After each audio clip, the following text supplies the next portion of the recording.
Ryan Reynolds here from Mint Mobile. I don't know if you knew this, but anyone can get the same premium wireless for $15 a month plan that I've been enjoying. It's not just for celebrities. So do like I did and have one of your assistant's assistants switch you to Mint Mobile today. I'm told it's super easy to do at mintmobile.com/switch. Upfront payment of $45 for 3-month plan, equivalent to $15 per month required. Intro rate first 3 months only, then full price plan options available. Taxes and fees extra. See full terms at mintmobile.com. This episode is brought to you by Progressive Insurance. Fiscally responsible, financial geniuses, monetary magicians. These are things people say about drivers who switch their car insurance to Progressive and save hundreds. Visit progressive.com to see if you could save. Progressive Casualty Insurance Company and Affiliates. Potential savings will vary, not available in all states or situations. This podcast contains adult themes and language, and some of the things that we discuss may be disturbing to some listeners. In this podcast, we discuss sexual assault, torture, race, and murder. Listener discretion is advised. Please take care of yourself.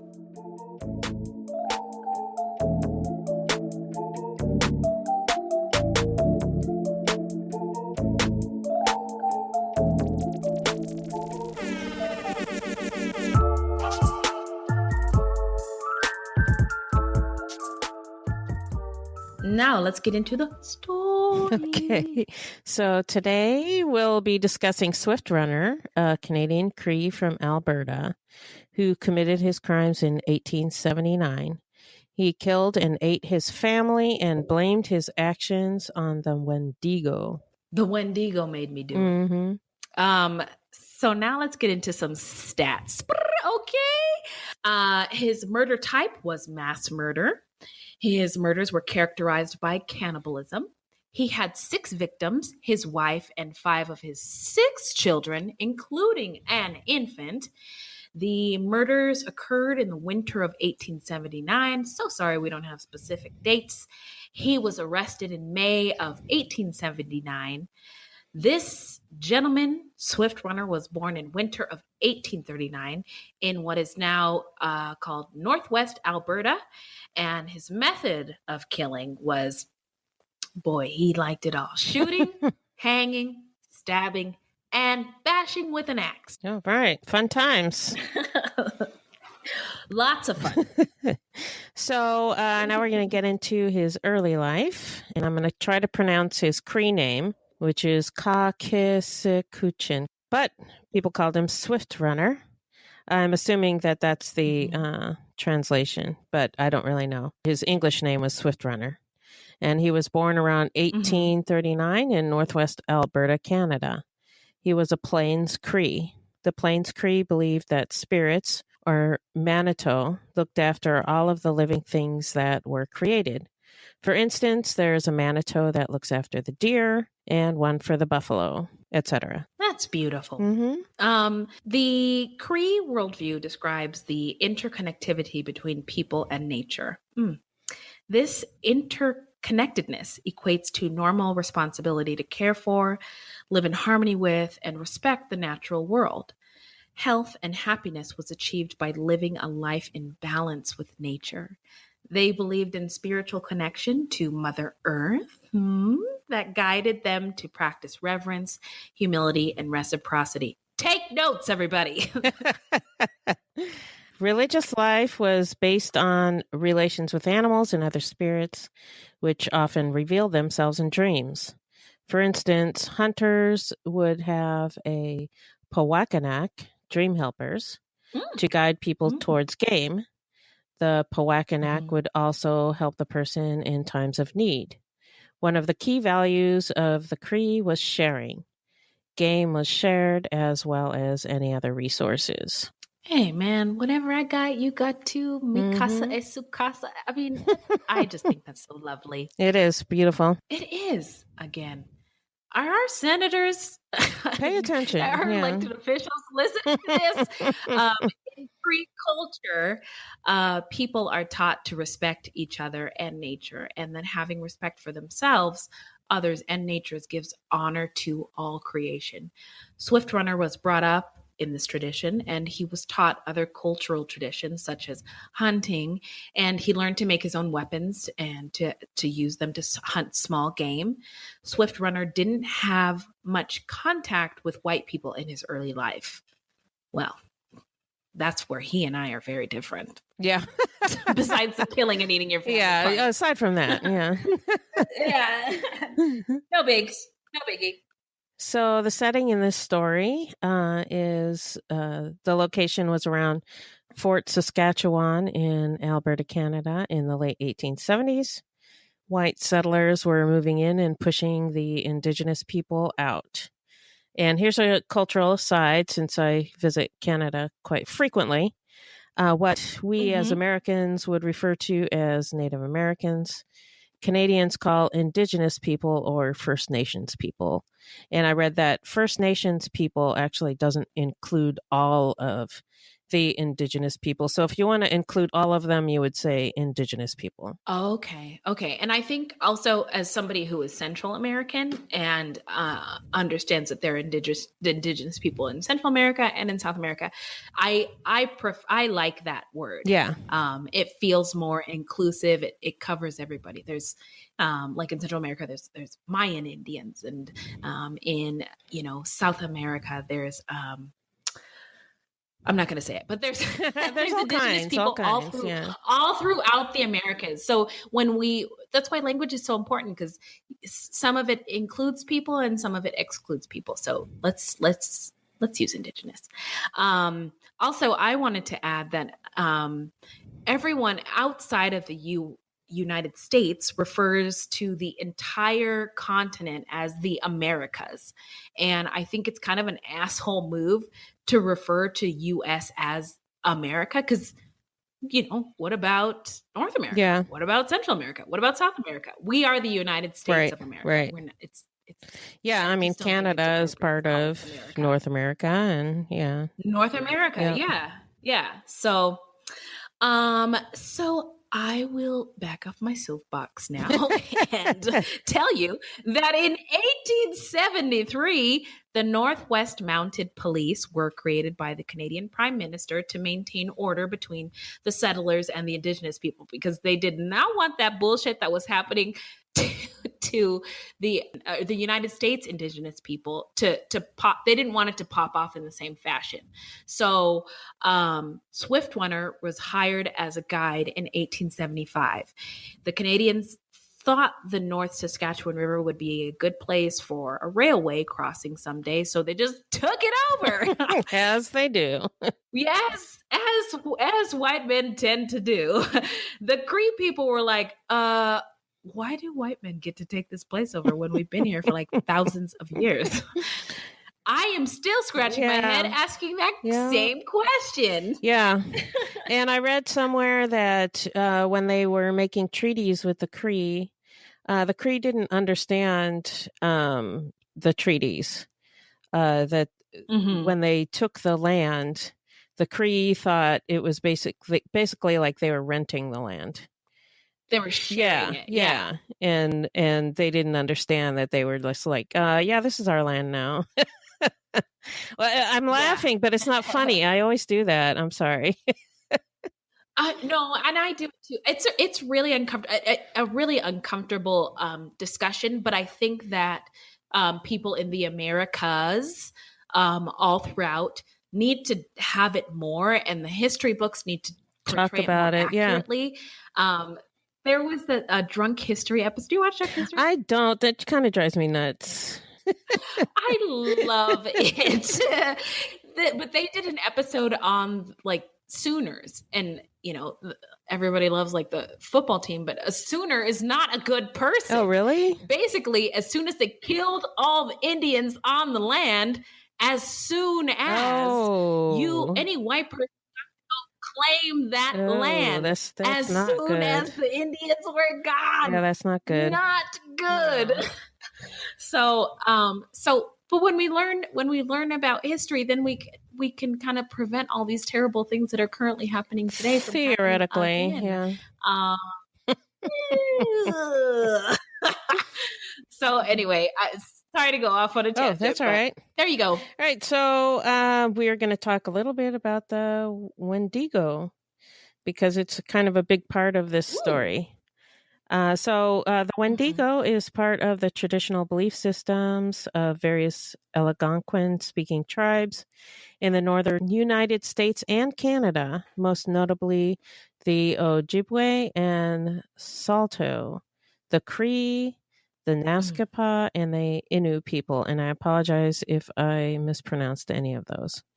Descriptions varied somewhat, but common to all of these cultures was the concept that the Wendigos were malevolent, cannibalistic, supernatural beings, manitous, of great spiritual power. They were strongly associated with the winter, the north, and coldness, as well as with famine and starvation. Basil Johnston, an Ojibwe teacher and scholar from Ontario, gives one description of how Wendigos, those are the black slaves that they made fight each other and kill each other. Wendigos is different. Wendigos were viewed, the Wendigo was gaunt to the point of emaciation, its desiccated skin pulled tautly over its bones, with its bones pushing out against its skin, its complexion the ash gray of death, and its eyes pushed back deep into their sockets. The Wendigo looked like a gaunt skeleton recently disinterred from the grave. What lips it had were tattered and bloody. Unclean and suffering from suppurations of the flesh, the Wendigo gave off a strange and eerie odor of decay and decomposition, of death and corruption. Well, that sounds disgusting and terrifying. It sure does, but I'm trying to think if I know anybody like that. Maybe The Walking Dead. Yes. Kind of like The Walking Dead. Yeah. So back to Wendigos. Yeah. At the same time, Wendigos were embodiments of gluttony, greed, and excess. Never satisfied after killing and consuming one person, they were constantly searching for new victims. In some traditions, humans who became overpowered by greed could turn into Wendigos. The Wendigo myth thus served as a method of encouraging cooperation and moderation. Whenever a Wendigo ate another person, it would grow in proportion to the meal it had just eaten, so that it could never be full. Wendigos were therefore simultaneously constantly gorging themselves and emaciated from starvation. Well, that sucks. Yikes. Yeah. All right. The term Wendigo psychosis refers to a condition in which sufferers developed an insatiable desire to eat human flesh. In accounts of Wendigo psychosis, members of the communities in which it existed believed that individuals literally turned into Wendigos. The people who believed that they were turning into Wendigos often requested to be executed before they could harm others. The execution was performed by beheading and then burning their hearts over a funeral pyre. Extreme, but effective. Yeah. But it sounds like a lot of other legends and myths, like werewolves and vampires. You know, werewolves have to be killed with a silver bullet. Is that right? And vampires have to be killed with a stake through their heart. So it sounds similar to that kind of thing. Oh my gosh, this is so random. But I was watching Hotel Transylvania with my kids today, and it's animation. Yeah, I've seen it. Kind of like Toy Story, but about vampire. Okay, so and the guy was like, "Hey, is it true that if I drive a wooden stake through your heart that you'll die?" And the Count Dracula was like, "Yeah, anybody would die." That's true. That's so true. Yep, that's true. That would kill pretty much anybody. Oh my God. All right. Yeah. So the most common response when someone began suffering from Wendigo psychosis was curing attempts by traditional native healers or Western doctors. In the unusual cases where these attempts failed and the person affected began to threaten those around them or to act violently or antisocially, they were generally executed. Cases of Wendigo psychosis were relatively rare, and it was even rarer for them to actually culminate in the execution of the sufferer.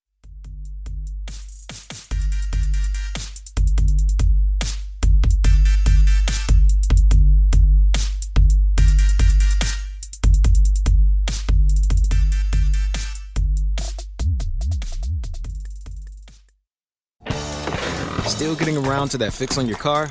You got this. On eBay, you'll find millions of parts guaranteed to fit. Doesn't matter if it's a major engine repair or your first time swapping your windshield wipers. eBay has that part you need, ready to click perfectly into place for changes big and small. Loud or quiet, find all the parts you need at prices you'll love. Guaranteed to fit every time. But you already know that. eBay. Things, people, love. Eligible items only. Exclusions apply.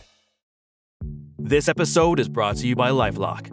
It's tax season, and we're all a bit tired of numbers. But here's one you need to hear. $16.5 billion. That's how much the IRS flagged for possible identity fraud last year. Now here's a good number. 100 million. That's how many data points LifeLock monitors every second. If your identity is stolen, they'll fix it. Guaranteed. Save up to 40% your first year at LifeLock.com/podcast. Terms apply. Swift Runner began working as a trader and was considered fair, but his people resented the new white people coming in. Wonder why. Greed and gluttony were not part of the Cree culture, but the white people who claimed his people's land were all about it.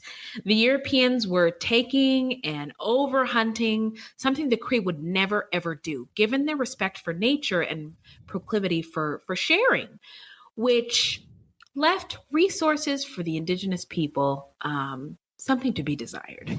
It was getting harder for the people to survive with these resources dwindling. Swift Runner was a big man, over 6 feet tall. He was 6'3", I think. And which, if you think about the time period, he was just like massive. So he was very tall, but he was well liked. He was considered mild and trustworthy, a considerate husband, and very fond of his children. All of these traits endeared him to his people and to the traders of the Hudson's Bay Company. Swift Runner worked as a trader and was trusted by the white men. Well, that's all you need to make it to the top, is to have white people. Yeah. But as one newspaper story would later point out, his contact with white men ruined him. The ruination came in part from an inordinate fondness for whiskey that was smuggled into the area disguised as medicine. Swift Runner was known to be an ugly customer to meet when on a spree. So ugly that some called him the terror of the whole region. Well, whiskey is... it's not good. Not good. In fact, I'm drinking some now. Oh, all right. Well, just, moderation. Moderation is the key. Hey, moderation. Amen. Okay. Yeah. Swift Runner got into a fight with a white man, and police sent him back to his tribe, where he caused so much trouble that he, quote, turned the Cree camps into little hells, unquote, and was eventually turned out from his community altogether, retreating into the wilderness with his wife, mother-in-law, brother, and 6 children. Resources became difficult to come by, and Swift Runner was paranoid, worried about how he would care for his family. Well, okay. In the winter of 1879, having been turned out, his family was starving. Swift Runner had fallen ill and couldn't hunt. They had to kill and eat their dogs. One of Swift Runner's sons died of starvation, and Swift Runner began slipping into psychosis. He was struggling and felt the Wendigo was taking over his mind. At first, Swift Runner became haunted by dreams. A Wendigo spirit called on him to consume the people around him. He felt that the spirit crept through his mind and was gradually taking control. He began to crave human flesh, and was overwhelmed with the idea of consuming human flesh. Okay, so I've never eaten human flesh before. I'm sorry, I have to interject. But there's a podcast called Risk. And there is a girl who told a story about how her dad was like a cannibal. Oh, wow. And he cooked her something. Oh. And it was, he never said it was human flesh, but he never said it was not. He just told her that it will be the most delicious piece of meat she will ever eat. And she ate it and she agreed. Oh, no. So I don't know. I've never had a craving for human flesh, but I don't know. Is it tasty? Well, I don't know. Tell us. Everything that I've read about people who have tasted human flesh say it tastes like pork. Oh, pork is delicious. Pork is delicious. So, all right. Yeah. That settles it. Yeah. Swift Runner. Swift Runner's brother and mother-in-law broke off on. Get ready for your starring role in a thrilling adventure full of hidden clues, immersive scenes, danger, and romance. That's right. It's June's Journey, and you play June Parker, an amateur detective investigating a series of mysteries. Ooh, you'll put your powers of observation to the test, sharpen your sleuthing skills, find objects, and claim rewards. The visuals are fire. It's like a party for your eyeballs. As you play this thrilling adventure full of hidden clues, immersive scenes with danger and romance in full force. Whether you're craving a good mystery or just need to get away for a while, June's Journey is the perfect game for you. It really is a sweet escape. I like to play when I need a mental pick-me-up. There is a detective in all of us. Find your inner detective. Download June's Journey free today on the Apple App Store or Google Play. On their own and left the camp in search of game. Swift Runner urged his wife, Charlotte was her name, and the children to follow, leaving Swift Runner behind. But one son refused to leave him. Charlotte and the other children left to find Swift Runner's brother and mother-in-law. But one morning when he got up, Swift Runner claimed that evil spirits urged him to kill his son. He put a gun to his sleeping son's head and pulled the trigger. But his son was still breathing, so he stabbed him. When he still breathed after that, he took a large stick and clubbed him to death. Then he cut his son into little pieces and put them over a fire and ate him. All right, take a deep breath in. After living off of his son's flesh for several days, he went to find his family.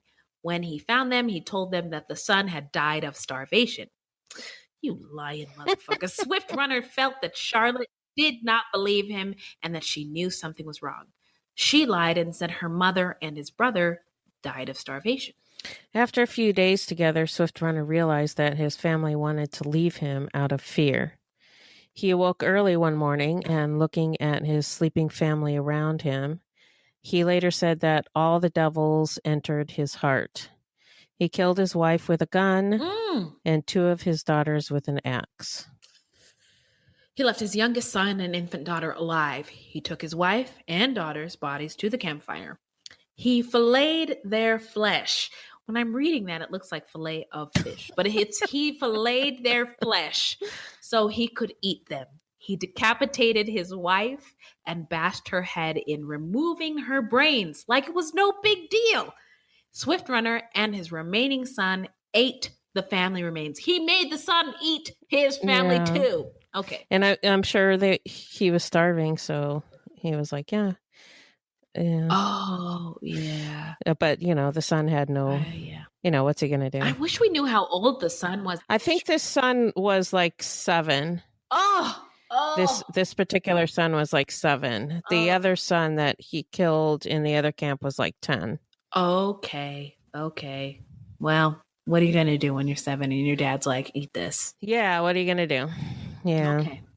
So while Swift Runner was eating, he saw his infant daughter lying in her bedding, and the voice of the Wendigo spoke to him. He picked up the baby and hung her with a rope. Living off the flesh of his family, Swift Runner and his son stayed at that camp for 7 or 8 days. The Wendigo then told him to find his brother and mother-in-law. He took his son and told him they were going hunting. He followed the trail and found his family sleeping. He shot his brother in the head with his rifle, slashed his mother-in-law's throat with a knife, and crushed her skull in with a club. Then he butchered the bodies as his son watched. They carried the meat to their camp, cut, cured, and ate the meat. He later remarked that his mother-in-law was a little tough. Oh, God, I can't believe it. Oh, Jesus. A little tough. My mother-in-law is a little tough. Yeah. Okay. All right, Swift Runner. All right. So they moved on, but after several days of traveling, Swift Runner killed his remaining son by shooting him. Later, he said that at that moment, the devil suddenly took possession of my soul. And in order to live longer, far from people, and to put out of the way the only witness to my crime, I seized my gun and killed the last of my children and ate him, as I had done the others. Now, when he says devil, he probably means Wendigo. Mm-hmm. I imagine that's probably the closest English translation. Yeah, you're probably right. That sounds right. I'll take that. Okay. So let's get into the investigation and the arrest. Swift Runner was left his camp and headed west to St. Albert in the spring of 1879 without his wife and his family, and he arrived at a Catholic mission in early March, stating that his entire family was dead. He explained that during the winter he hadn't been able to find any food, and slowly but surely all his relatives had starved to death. The priests were suspicious, however, since Swift Runner, who weighed 200 pounds, didn't seem malnourished at all. I would be... Yeah, that is a little suspicious. Yeah, a little bit. My spidey sense. So community members were also concerned about Swift Runner's odd behavior, including loud nightmares where he would wake up in the middle of the night screaming at the top of his lungs. The last straw was when Swift Runner tried to lead a group of children out into the woods to hunt. Swift Runner was arrested and brought to Fort Saskatchewan. I'm sorry, Mr. Swift Runner. I can't go play with you. My mom says you're crazy. I don't know what you mean by hunt. No, I'm okay. I'll just play with my blocks. The Northwest Mounted Police in Fort Saskatchewan asked Swift Runner what happened to his family. Swift Runner told them that his children had starved to death and his wife killed herself. Dubious, the police demanded to see his camp. Swift Runner agreed to take them to his family's camp, but then became sullen and stubborn. He was leading them around in circles and twice tried to escape. He's a big dude. Yeah. At this point, there are differing accounts. Most accounts say that the police officers got Swift Runner drunk. In one account that I read in a book called The Law and the Lawless, Frontier Justice on the Canadian Prairies, it said that the police officer was becoming frustrated, and the interpreter who went along with them suggested using the strong medicine, to which the police officer said, no alcohol. And the interpreter went on to create some concoction using tobacco. And he boiled it and let it sit for some time. And I don't know, it sounded like bullshit.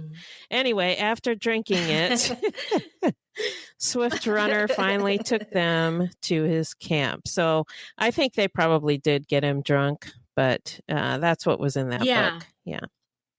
So he took them to his camp where he'd committed the murders and cannibalistic acts. Swift Runner picked up a skull and showed it to the police, saying, "This one was my wife." Whew. Yeah. Okay. Alrighty. When he sobered up, he tried to take back his statement and claimed that a bear killed his family.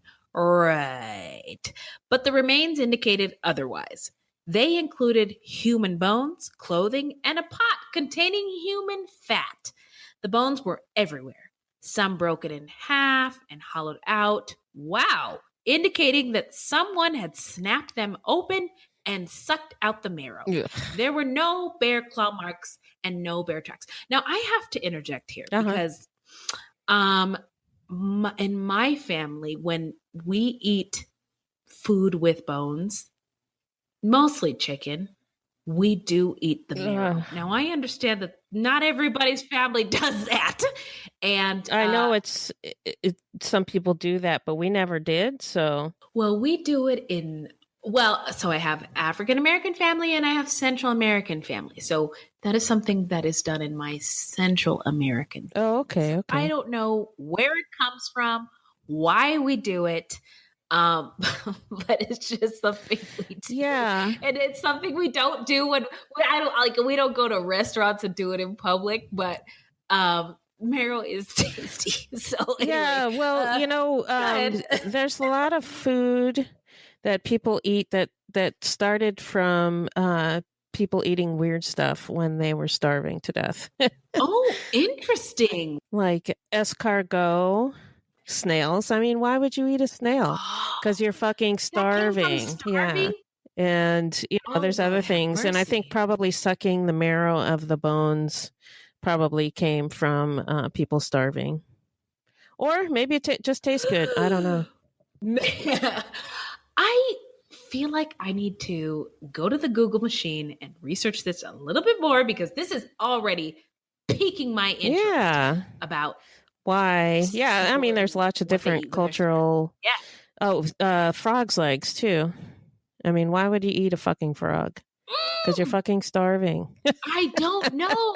You're starving, or because you're a French pompous asshole? I don't know.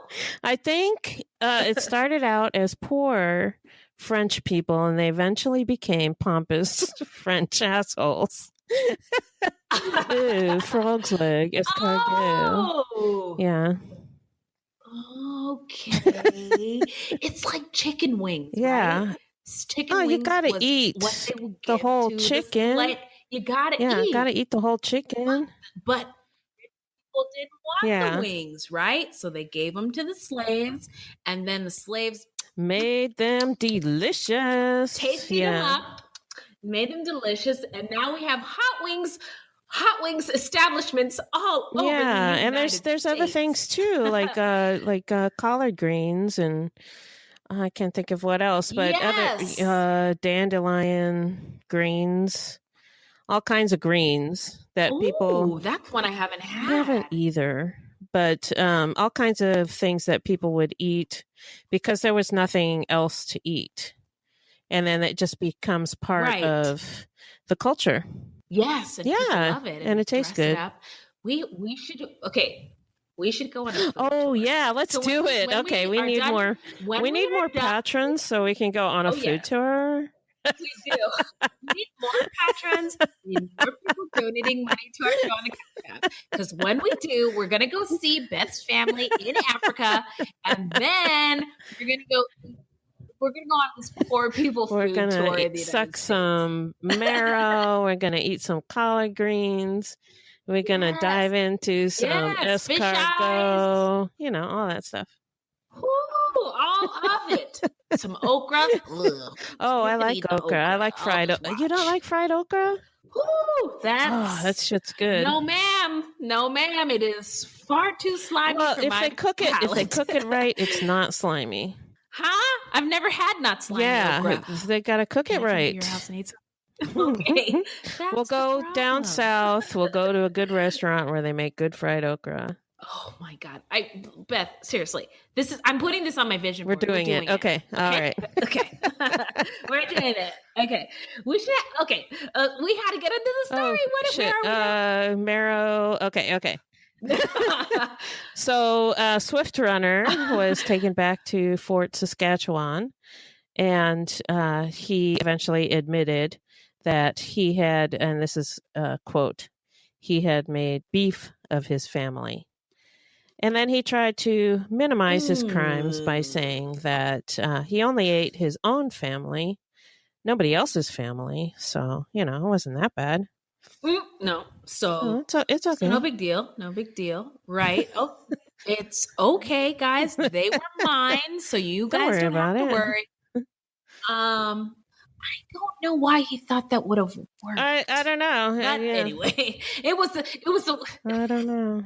So then he does end up having a trial, and his trial began on August 8th, 1879. The judge and jury did not view the Wendigo idea in the same light as the Cree. There should have been a jury of his peers. I'm just saying, America, do better with your justice system. They saw Swift Runner as a murderer, and the trapper made no attempt to hide his guilt. He was quickly sentenced to be hanged. The sentence presented a problem. The police had never before conducted an execution in that area. Uh-oh. Oh, yeah. Although the Hudson's Bay Company had once hanged an employee for murder, this was the first formal execution in Western Canada. A gallows was erected within the fort enclosure at Fort Saskatchewan, and an old army pensioner was made the hangman. Okay. Qualified enough, I'm sure. Swift Runner met with a priest, Father Leduc, before he died, when he made a confession and expressed extreme remorse. He told Father Leduc, "I am the least of men and do not merit even being called a man." He said something like, "White man's God has done nothing for me so far, so let's save everyone the trouble. I could kill myself with a tomahawk and save the hanger the trouble. Let's do this." On the morning of December 20th, 1879, Swift Runner was led to the scaffold.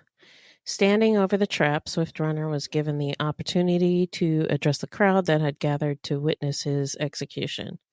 He openly acknowledged his guilt, thanked his jailers for their kindness, but then berated his guard for making him wait in the cold. And Whoa. Okay. Yeah, but I think he did have to wait. There was some trouble with the execution. He had to wait outside for quite a long time, and it was below freezing, so I think it was pretty cold. Okay, that's and he was ready to very go. nice. So Yeah. So anyway, the trapdoor opened. Swift Runner fell through the opening and died instantly. He was the first person to be legally executed under the jurisdiction of the Northwest Mounted Police. NWMP.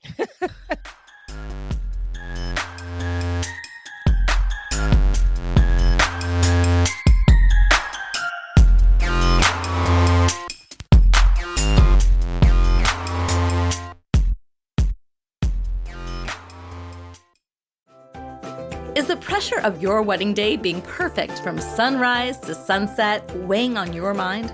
Planning a wedding is stressful, but guess what? We are here to help. On the Bridechilla podcast, we celebrate love and help you plan your wedding day. We're all about keeping it real and having fun every step of the way. So whether you're just starting to plan or counting down the days, we're here to help you stay cool, calm, and collected. We have expert tips and amazing guests like wedding dress designer Haley Page. Let's get this party started and embrace your inner Bridechilla. Listen to Bridechilla wherever you get podcasts or visit us at thebridechilla.com. What do you think made him snap, Beth? Well, it seemed to me like he snapped after his first son died of starvation. In a lot of the articles that I read, people seemed to think that the Wendigo psychosis was bullshit. But I don't think it was. I think this guy lost his damn mind. I think he had a psychotic break, which was influenced by his cultural beliefs. I mean, nowadays, some people who have schizophrenia complain about having microchips implanted in their heads. That's a cultural thing. There were no microchips back in the 1800s. So maybe instead they might believe that Wendigo took them over and behaved accordingly, or the devil or a demon possessed them. You know, The devil made me do it. Yeah, or a demon, something like that. And it probably also didn't help that the family had been turned out of their tribe. I totally understand why they did that. I can't blame them for turning him out. He was making their life hell. But what it did was isolate them and the tribe couldn't help the family with food or protect them from his psychosis. Yeah. Yeah. So my takeaway, I agree with you completely, Beth. My takeaway is this: blame it on the goose, got you feeling loose. Blame it on Patron, got you in the zone. Blame it on the alcohol, blame it on the alcohol. So I think alcohol contributed a lot to his snap, and he may have even had a form of alcohol-induced psychotic disorder. It's clear he drank a lot, and it changed his behavior enough for them to kick him out of his tribe. Yeah, and it sounds like his whole personality changed. Yes, it did. Yes, it did. You're right. And it's clear from this case and from what we know, I mean, at least me, personal experience, alcohol can disrupt a person's thinking and perceptions of the world. Psychosis is referred to as a break with reality because changes in perception lead to hallucinations, delusions, persistent thoughts, emotional changes, and drastic changes in behavior. I also think it's fair to consider that being a Native American at this time, maybe even still to this day, is stressful and traumatic. And at the time, resources were limited. White men were coming in and taking over and controlling everything. And Swift Runner had the weight of the world on his shoulders, literally. His family's survival was at stake, and there was nothing left. They were starving. Yeah. And then he was son kicked died. out of his tribe. Yeah.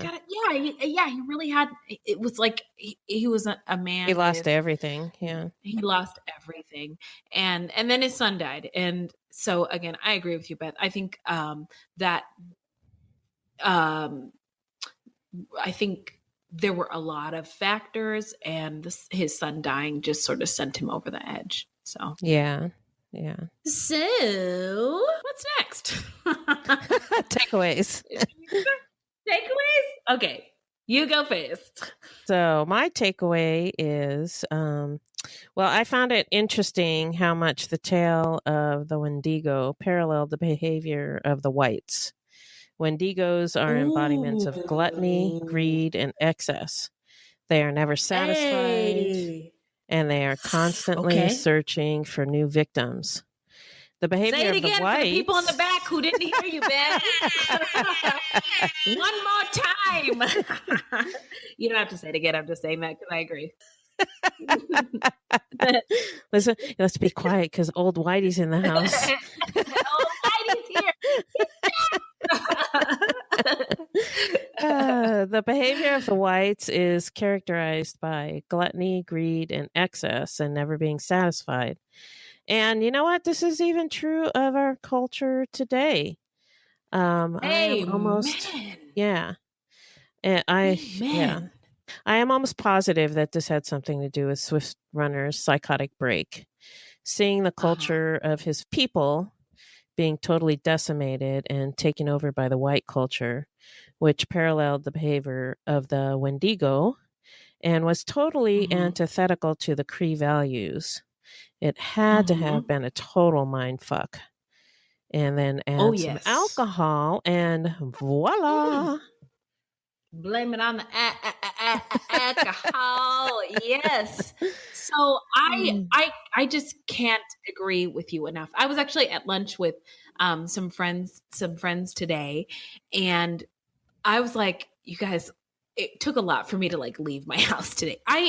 The anxiety level, first of all, there are stats that confirm that Black and brown kids are killing themselves at higher rates than other kids. Oh no. Indicating that growing up in America is really hard. It's hard for everybody. Yeah. Yes. But it's really hard for Black and brown kids. And then also that Black women, I've been listening to a podcast about Black women and their health, and a regular woman of color is physically, like if you take our cells and do all the tests, 7 years older than a white woman. What? Because of how much stress That's terrible. existing. Yeah. So again, I don't expect to have a long life expectancy, but I understand that these white people were coming in and just took everything from these people and just destroyed their culture. Yeah. Yes, their culture and their language. Tried him in a court where he didn't have any of his peers in the jury. Like, what the heck, guys? Yeah. So I am just agreeing with you and also adding some extra facts in there. So, Beth, where can the people find us? Our website is fruitloopspod.com, and we use Fruit Loops Pod for all of our social media. This is a weekly podcast, and new episodes drop every Thursday. So until next time, look alive, y'all. It's crazy out there.